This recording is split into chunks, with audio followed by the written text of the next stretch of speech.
وعن عبد الله بن عمر رضي الله عنهما عن النبي صلى الله عليه وسلم قال: إذا استأذنت أحدكم امرأته إلى المسجد فلا يمنعها. قال: فقال بلال بن عبد الله: والله لنمنعهن. قال: فأقبل عليه عبد الله فسبه سبا سيئا ما سمعته سبه مثله قط، وقال: أخبرك عن رسول الله صلى الله عليه وسلم وتقول والله لنمنعهن. وفي لفظ لمسلم: لا تمنعوا إماء الله مساجد الله. احسنت، جزاک اللہ خیرا. اس حدیث کا موضوع یہ ہے کہ خواتین کا مسجد میں حاضر ہونا اور باجماعت نماز ادا کرنا، اس کا کیا شرعی حکم ہے. آپ کی خواتین آپ سے اگر اجازت طلب کریں مسجد میں باجماعت نماز ادا کرنے کی، تو آپ کا رویہ کیا ہونا چاہیے اجازت کے حوالے سے. اور یہ قابل غور ہے، کیونکہ جس معاشرے میں ہم رہتے ہیں وہاں یہ تصور ناپید ہے تقریباً کہ عورتیں مسجد میں جا کر باجماعت نماز ادا کریں. لیکن یہ ایک شرعی حقیقت ہے اور اس پر عمل ہونا چاہیے. اس فریضے کا احیاء یا اس سنت کا احیاء ہونا چاہیے. اور اس کے راوی جناب عبداللہ بن عمر رضی اللہ عنہما ہیں، فرماتے ہیں کہ رسول اللہ صلی اللہ علیہ وسلم نے ارشاد فرمایا: اذا استأذنت احدکم امرأته الى المسجد فلا يمنعها. جب تم میں سے کسی شخص سے اس کی بیوی یا گھر کی کوئی خاتون، بیٹی ہے یا بہن ہے، اجازت طلب کرے الى المسجد، مسجد میں جانے کی، فلا يمنعها، اسے نہ روکے، منع نہ کرو. دو باتیں ثابت ہوئیں کہ خاتون کا مسجد میں جانا اور باجماعت نماز ادا کرنا درست ہے، جائز ہے، صحیح ہے.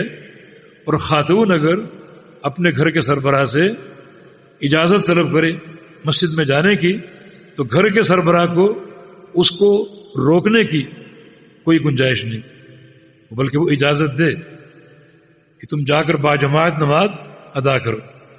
جب یہ حدیث عبداللہ بن عمر نے روایت کی تو فقال بلال بن عبداللہ، ان کے بیٹے بلال نے کہا: واللہ لنمنعہن، اللہ کی قسم ہم ان کو روکیں گے.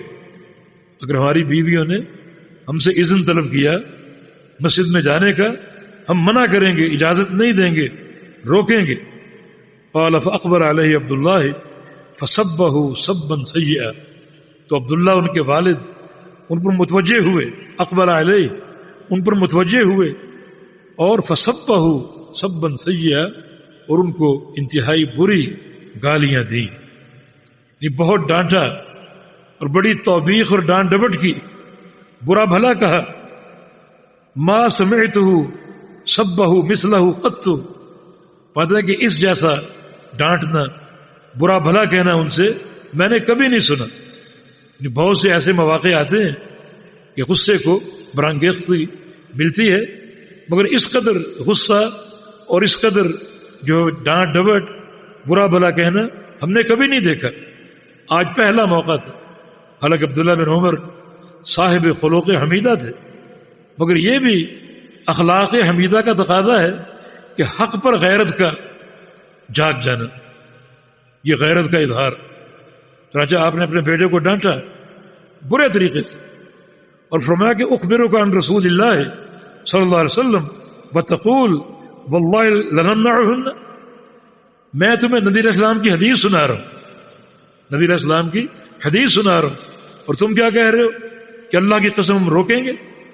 رسول اللہ صلی اللہ علیہ وسلم فرما رہے ہیں اپنی عورتوں کو اجازت دو، اور تم کہتے ہم روکیں گے. اللہ کے پیغمبر کے فرمان سے اس قدر محاذ آئی، اس قدر مقابلہ. اور مسند احمد کی ایک حدیث میں یہ الفاظ ہیں کہ جناب ابن عمر نے حاجر ابنہ حتی مات، اپنے بیٹے کو چھوڑ دیا اور مرتے دم تک اس سے کبھی بات نہیں کی، اس ایک سنت کے ترک کی بنا پر اور اس کی اس بات کی بنا پر اسے چھوڑ دیا اور کبھی اس سے بات نہیں کی. یہ سلف صالحین کی غیرت تھی، سلف صالحین کی یہ غیرت تھی نبی علیہ السلام کی سنت کے لیے. تو باہر کیف دو چیزیں یہاں ثابت ہو رہی ہیں، اجاگر ہو رہی ہیں. ایک عورتوں کا مسجد میں جا کر نماز ادا کرنا. نبی علیہ السلام کی ایک حدیث ہے وَبُيُوتُهُنَّ خَيْرٌ لَهُنَّ، عورتوں کو اجازت دو مگر ان کے گھر ان کے لیے بہتر ہے، ان کے گھر ان کے لیے بہتر ہے. یہ پردے کے تحفظ کی بنا پر.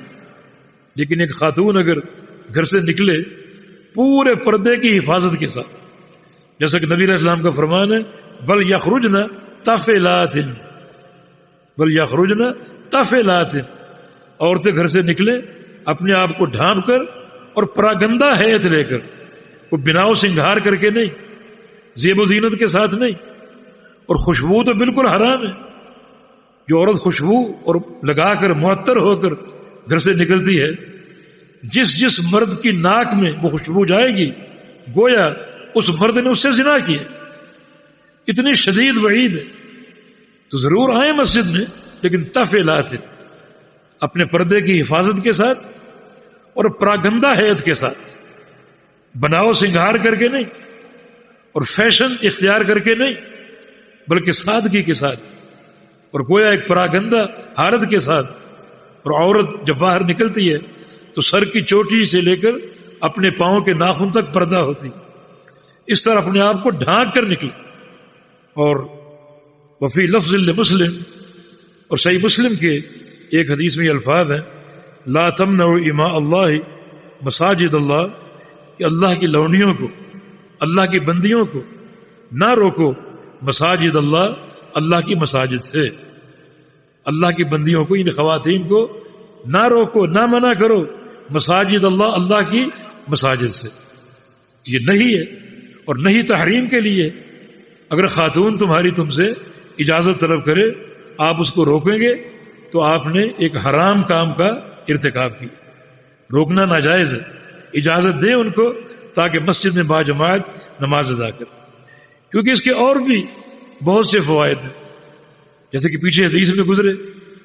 وہ فوائد جیسے مردوں کے لیے ہیں ویسے خواتین کے لیے بھی، لیکن ساتھ ساتھ خواتین کے لیے یہ فائدہ بھی ہو سکتا ہے کہ مسجد میں کوئی پروگرام ہو، درس ہو، جمعے کا خطبہ سننا، عیدین کا خطبہ سننا، تو اس سے یعنی علم نافع حاصل کرنا، یہ بھی ایک اضافی فوائد میں سے ایک فائدہ ہے. کیونکہ خواتین کے لیے طلب علم کے مواقع کم ہوتے ہیں، لیکن اگر اس قسم کے مواقع سے وہ فائدہ اٹھانا چاہتی ہے کہ مسجد میں باجماعت نماز بھی ادا کریں گے اور علماء کے درس سے بھی مستفید ہوں گے، تو یہ پھر اضافی فائدے ہوں گے جس کی خاطر ان کا جانا اور بھی متعین ہو جاتا ہے. جی.